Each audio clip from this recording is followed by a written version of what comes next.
starting off, we're going into this antique booth slash antique mall. The first thing I found was this Xbox 360 game, but that's been here a while. Then I saw this booth which was running a sale, and there was some pretty interesting stuff there, like this Psyduck, which was like pixelated. I think this is from that Switch game that came out a few years ago that was free, but honestly I can't remember. Then I saw these little Super Mario candies, which were pretty interesting to me. Kind of different, something I don't normally see. Then I continued on where I ended up finding this basket of Xbox One games as well as Xbox 360 games. This Gears of War 2 was marked for $6, but everything in this booth was half off, so you definitely know I had to pick this up. I don't have this in my collection, so for $3 complete, I'm going to grab it. Then I continued on through this antique mall where I ended up going to the Overpriced booth. This is a Nintendo Wii for $135. Definitely only worth like $60, $70 max. As well as this Super Nintendo drawer that they want $70 for. I'd love to have this, but honestly, it's way too expensive, so I passed on it.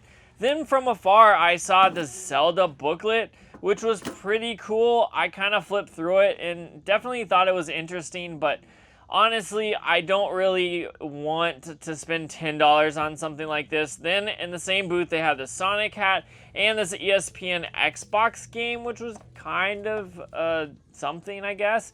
Then I saw Cars for the PlayStation 2, but they wanted way too much for $650. I gladly passed on this. And the booth that I saw, I think these are new games. Some of these I've seen before and some I haven't, but a GameCube game right off the bat. Now it is Medal of Honor, so it's not a crazy one, but you know when I saw that, I had to absolutely pick it up. And that's mainly because I found some pretty good stuff at this antique mall. Obviously, you already heard me talking about Gears of War 2. It was marked for $6. Down 50% for $3. I don't have it for the 360, so I obviously was going to grab it. And then in that last booth, I bought 3 different games. We've got 2 Xbox games here. One for the Xbox original, being the Incredibles for only $2. I saw this and couldn't pass it up. As well as Mortal Kombat versus DC Universe for the Xbox 360. These are definitely both well worth picking up, but since you know we're picking up GameCube games, Medal of Honor Frontline, obviously it's seen better days and this game's not worth a lot. However, finding a GameCube game in my area has proven difficult in a little bit, so finding this was definitely well worth it. But this next thing is kind of awesome. I've got a Facebook Marketplace deal lined up, but let's go to the Goodwill that I went to that was near it before we ended up meeting, and we'll talk about everything after that. While I was waiting for this Facebook Marketplace meetup, I ended up stopping at this Goodwill and finding Epic Mickey 2 for the Wii, as well as this Harry Potter and the Prisoner of Azkaban. Honestly, I don't need these, so I left them behind. Then in the back, they had a bunch of different Sonic plushes. This is Knuckles, and it is a smaller one, as well as this huge Sonic, which I almost picked up, but $6 is a little too much for me. And right behind it, what I actually ended up picking up was this Shadow the Hedgehog Squishmallow, which is kind of cool. Then I ended up finding this Minecraft thermos, which was pretty beat up, but it was interesting to see at my Goodwill, as well as this Atari Flashback. They wanted $25 for it, but honestly, that's probably about what this is worth. If you want to pay full market value, you can, but I'm not going to. And in the glass case, they had this Disney Infinity, way too expensive though. So even though I went into this Goodwill and didn't actually find anything GameCube related, I did end up finding this Shadow the Hedgehog Squishmallow, which I think is pretty cool. And for only $4, I'm going to put it on the shelf, and I think it's definitely well worth it. And since I stopped at this Goodwill because I was on the way to this Facebook Marketplace deal, I figured I'd throw it up and include it in this video. However, this Facebook Marketplace deal was absolutely awesome. Right here is the deal. It is a Pokemon Coliseum for the Nintendo GameCube. It is, however, missing the manual, but they had it listed for $100, and I offered them $80 and ended up picking it up. Now, I don't have it on video because it was a weird meetup. It just didn't work out, but I did end up getting Pokemon Coliseum for the GameCube. Absolutely awesome. I think this game is going for around $150 complete, but paying $80 for it with the missing manual, I think is definitely a good pickup and well worth it. So check your local Facebook Marketplace deals. You might be able to find something like this and offer them a little bit less and end up with a great deal. So now that we're adding this into the collection, let's go ahead and move on and see what else we can find. Which led me to this game exchange store. I don't normally go to this one because it's like an hour away from my house. However, I ended up being in the area, so we stopped by and looked. The Wii section was pretty huge. They even had some PSP games that did catch my eye, but honestly, this place was kind of overpriced and everything was kind of nasty, honestly. It wasn't too clean or anything like that. So I wasn't too keen on that at all, which is kind of a bummer. Then I checked out the GameCube section, but unfortunately, there wasn't anything here that I absolutely had to have. I checked out the Switch section while I was there, checking out the Nintendo 64, the Super Nintendo, all the NES stuff, but honestly, nothing caught my eye. Then this Rock Band caught my eye, but it was too expensive, so I put it back and moved on. This is an amazing PlayStation 5 game. If you haven't played Hades, you definitely should.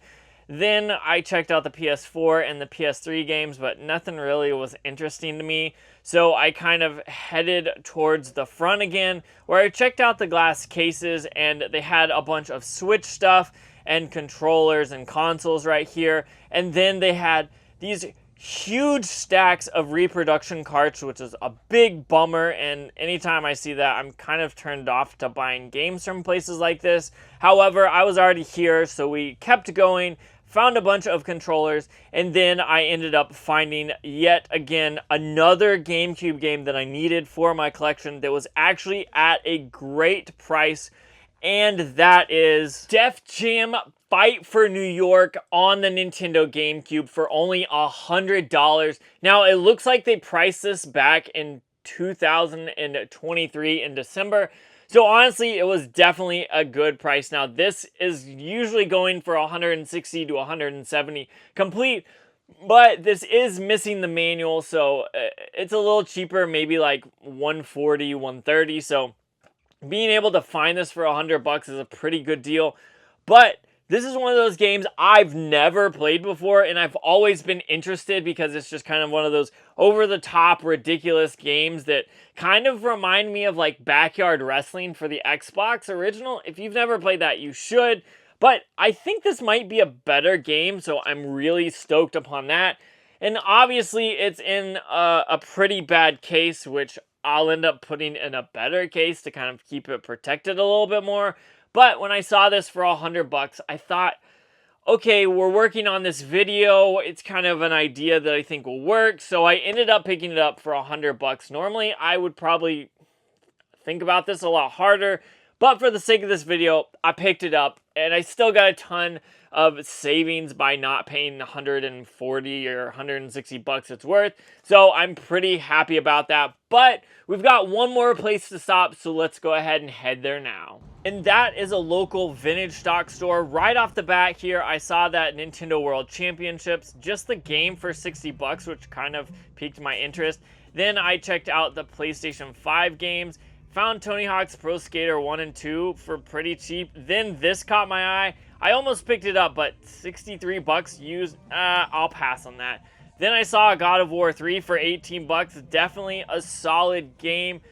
Again, here they have a bunch of Guitar Hero games, but everything was like $5 to $10 to $15 to $20 more expensive than it probably should have been. But seeing this many Guitar Hero games was pretty cool. Then I saw this game. If you've ever played NHL or NFL Blitz, this was that, but like the crappier version for the NHL. I had that as a kid. Totally amazing. If you've ever played it, leave a comment down below and let me know. Then I checked out the glass cases because they were right here. Yes, that is a copy of Earthbound for way too much money.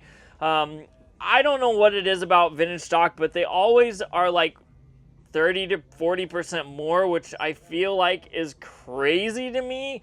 But you could see people are obviously trading in their stuff because there's some really heavy hitters here. Then I made my way to the GameCube section, which was kind of small. And this is like 6.5, 7 feet off the ground. So obviously it's a little hard to see what they have there. Eternal Darkness, which is pretty interesting. Then this Harry Potter game kind of caught my eye as well, but I didn't really need it, so I left it behind.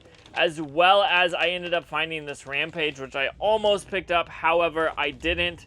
This caught my eye, but a little bit too expensive. Jeremy McGrath for $6, definitely worth picking up. Then I found another copy of Eternal Darkness for $85. It's actually not a bad deal, so I ended up grabbing these two games from Vintage Stock. And honestly, I feel like this was actually a pretty good deal. Now, normally Vintage Stock is not the place to buy games from.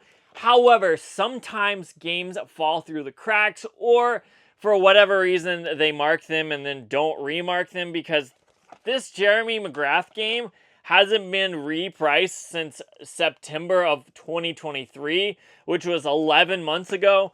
So for $6, I saw this and I was like, I've never played this game, and it's a GameCube game, so we had to add it, pick it up, might as well. Then I ended up finding Eternal Darkness. They actually had 3 copies of this, which kind of blew my mind.